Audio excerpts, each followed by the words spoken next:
going from this side first. The example of the tobacco industry.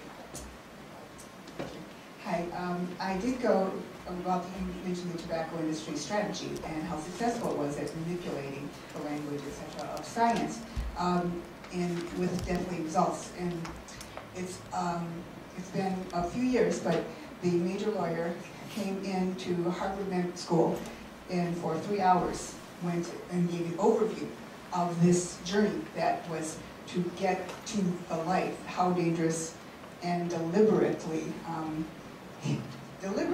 increasing danger by that tobacco industry. In other words, injecting more nicotine even in the cigarettes that they were making early on. But what he said, we had proof that was taller than me, you know, in terms of small type, single pages, way, way high. Didn't matter until we went to Congress people and said, now they have this funny little camel that's targeting your kids. And that's when the balance tipped. They had, the parents said, wait a second, I'm an adult, I can choose, you know, I should be able to, but you're right, something like a 12-year-old, 15-year-old, chewing tobacco, etc., once they're slipping in under the radar screen, under this sweet taste and the comic book characters, the children that are not yet developed are not able to protect themselves. We as adults have responsibility to do that. So the strategy of finding something that you really care to protect beyond yourself is a powerful one, and that's what turned around our congressional votes and got the act passed. So that strategy of finding something else beyond yourself is a real solid strategy. As a secondary thing, just this week, it's been a packed week. Cambridge Science Fest hosted at the MIT Museum. Science Journalism Fellows were co-sponsoring a dinner and panel, so that is on video, and that is a good pointer to an extended discussion of this dilemma of how to communicate between cultures. In this case, I'm coming from a science-trained background as well as media, and so that's not an issue that's easy either. But so that's why I mentioned point out and pass on links to some of these discussion arenas, especially in the video here and other places. Anybody want to? Okay, Chris. Yeah. So I want to ask, I guess I want to ask Amanda, Kimberly, and Tom a question about misinformation online, which I guess I'm more ticked off about a little bit than you guys are. I think there's two possibilities in terms of what I'm hearing from the panel. One is we should just have a defeatist attitude. In other words, there's just no defeating it. There's always going to be misinformation, always has been misinformation. And that's the world, and that's human nature. And I actually think that's probably true in some sense. Not that we shouldn't still be annoyed or try to change things, but I understand where you're coming from. But there's also this hint that, there's the power of Google, the internet conveys this ability for good things to rise up, good information to rise up, and that's why blogging is so great, is because we refute all of that stuff. And then we get lots of links, and people randomly coursing through the internet will find the better stuff, and I think that's completely false. I think that's not how it works. I think the bad stuff does just as well in terms of linkage, popularity, Google traffic, etc. So that I would reject. And I wonder which one you guys are putting out there.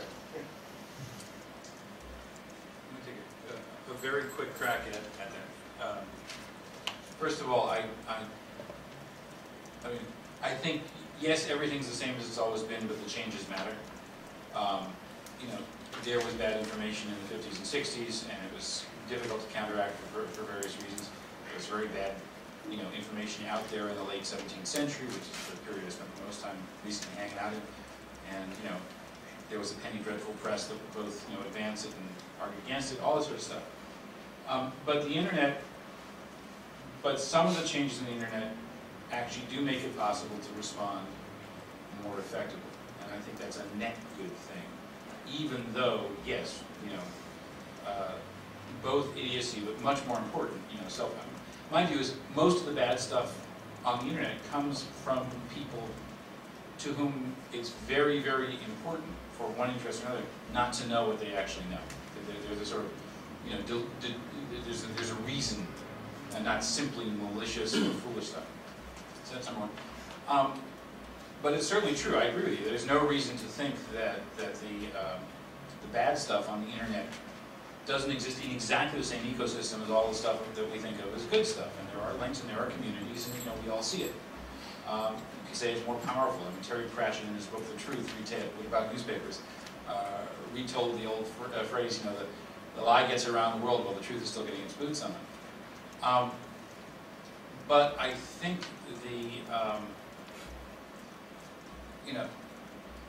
to your second question,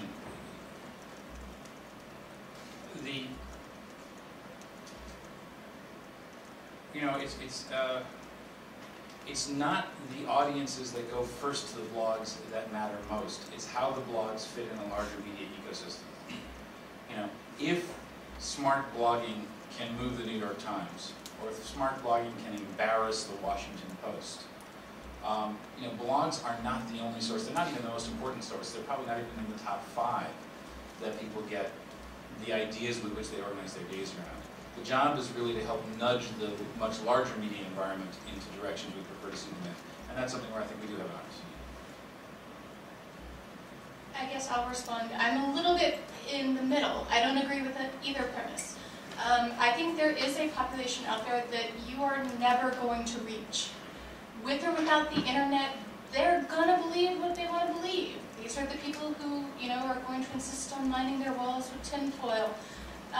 No amount of rational discourse with these people are going to sway them. But I think there is a much larger sort of middle population that may have some ideas, may have some leanings, but haven't made up their mind.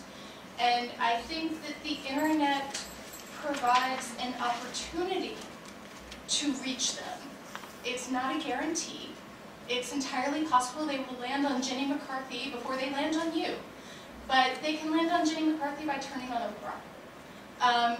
At least the internet offers the possibility of evening the playing field and increasing the chances that you reach them. And so I want to argue that it's not black or white. It's, there's both good and bad on the internet, but I think if nothing else, the potential for good is greater than without it.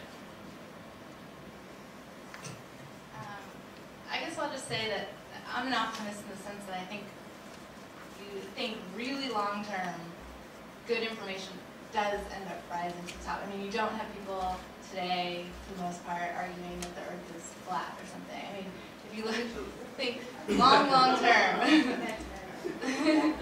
A lot of people arguing cigarettes are good for you.